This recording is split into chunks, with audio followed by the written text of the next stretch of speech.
వ్యక్తిగత కక్షలు హత్యలకు దారితీస్తున్నాయి. గ్రామంలో టీడీపీలోనే 3 వర్గాలు ఆధిపత్యం కోసం కొన్ని నెలలుగా పైచేయి సాధించాలనుకుంటున్నాయి. ఇటీవలి గ్రామంలో ఫ్లెక్సీల ఏర్పాటు విషయంపై వివాదాలు మొదలయ్యాయి. గ్రామంలో తమ వర్గాన్ని పక్కన పెట్టారని వెంకట్రామయ్య కోపం పెంచుకున్నట్లుగా గ్రామస్తులు చెబుతున్నారు. హత్యకు గురైన వెంకటేశ్వర్లు కోటేశ్వరరావుపై గ్రామంలో మంచి పేరు ఉంది. చంద్రయ్య హత్య తర్వాత పాటలను కాపాడుకోవటంలో ముద్దయ్యగా పిలుచుకునే వెంకటేశ్వర్లు ముందుంటారని, ఏ కష్టం వచ్చినా అతనికే చెప్పుకుంటారని పేరుంది. అంతేకాకుండా వైకాపా హయాంలో చంద్రయ్య హత్య తర్వాత గ్రామం విడిచి 2 సంవత్సరాలు బయటే ఉన్నారు. అలాంటి వ్యక్తి హత్యకు గురవటంతో టీడీపీ కార్యకర్తలు కోలుకోలేకపోతున్నారు. కారుతో గుద్ది చంపేసి రోడ్డు ప్రమాదంగా మలచాలని పక్కా ప్రణాళికలు చేశారు. కానీ వారి వ్యూహం బెడిసికొట్టి అడ్డంగా దొరికిపోయారు. వెల్లుర్తి మండలం బోదులవేడు వద్ద శనివారం 2 టీడీపీ కార్యకర్తలు దారుణ హత్యకు గురైన విషయం తెలిసిందే. హంతకులు పక్కా ప్రణాళికల ప్రకారం కారుతో ఢీకొట్టిన వెంటనే చనిపోయి ఉంటే రోడ్డు ప్రమాదంగా చిత్రీకరించాలని అనుకున్నారు. కానీ వారు వెంటనే చనిపోకపోవటం, మరోవైపు కారు టైర్లకు పంచర్ కావటంతో చేసేది లేక ఘటన స్థలం నుంచి పారిపోయారు.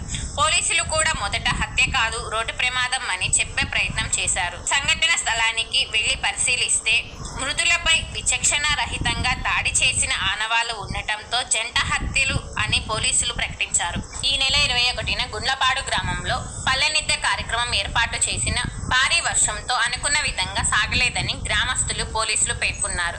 ఇంటింటికి వెళ్లి అందరితో మాట్లాడి ఏం జరుగుతుందో, సమస్య ఏమిటి అనేది ఎస్పీ తెలుసుకోవాలనుకున్నారు. కానీ వర్షం వల్ల మొక్కుబడిగా నిర్వహించారు. ఆ రోజు రాత్రి చంద్రయ్య కుమారుడు వీరాంజనేయులు స్థానిక ఎస్ఐ సుందర్వలి, ఇన్ఛార్జ్ డీఎస్పీ హనుమంతులతో మాట్లాడారు. శాంతి కమిటీ చైర్మన్ గా వెంకటేశ్వర్లను ఎస్పీ ఆ రోజు ప్రకటించారు. అంతకు ముందు కమిటీలో ఎవరెవరనేది జాబితా సిద్ధం చేశారు. గ్రామంలో ఎలాంటి సమస్యలున్నా, గొడవలున్నా శాంతి కమిటీ ద్వారా పరిష్కరించే ప్రయత్నం చేస్తామని పల్లెనిద్రలో ఎస్పీ మాట్లాడారు. చనిపోయిన వారు, హత్య చేసిన నిందితులు అందరూ ఈ శాంతి కమిటీలో సభ్యులుగా ఉండటం గమనార్హం. హంతకులను శనివారం రాత్రే పోలీసులు అదుపులోకి తీసుకున్నారు. నేడో రేపో అరెస్టు చేసే అవకాశం ఉంది. మాచర్ల పట్టణ పరిసర ప్రాంత ప్రజలకు శుభవార్త. Raviteja multi speciality hospital. Raviteja multi speciality hospital, ring road centre, Macherla. మా వైద్యశాలలో అత్యాధునిక వైద్య పరికరాలతో శస్త్రచికిత్సలు చేయబడును. అదేవిధంగా మా వైద్యశాలలో ఎంఐసియు, ఎన్ఐసియు, ఓటీ ఆపరేషన్లు ఎంతో అనుభవం కలిగిన doctor Keerthi Reddy, doctor Satish, doctor చంద్రశేఖర్లచే వైద్య సేవలు అందించబడును. మా వద్ద కార్పొరేట్ వైద్యశాలలో ఎన్నో ఏళ్లు అనుభవం కలిగిన గైనకాలజిస్ట్, జనరల్ మెడిసిన్, జనరల్ సర్జరీలచే వైద్యం చేయబడును. Orthopaedics, polytrauma, OBS and gynaecology, paediatrics, pathology, CT scan, X ray ల్యాబ్లతో పాటు అంబులెన్స్, ఫార్మసీ సౌకర్యం కలదు. Management doctor Gonuguntla Srikanth, ophthalmologist doctor Gonuguntla Sai Sushma, MBBS gynaecologist.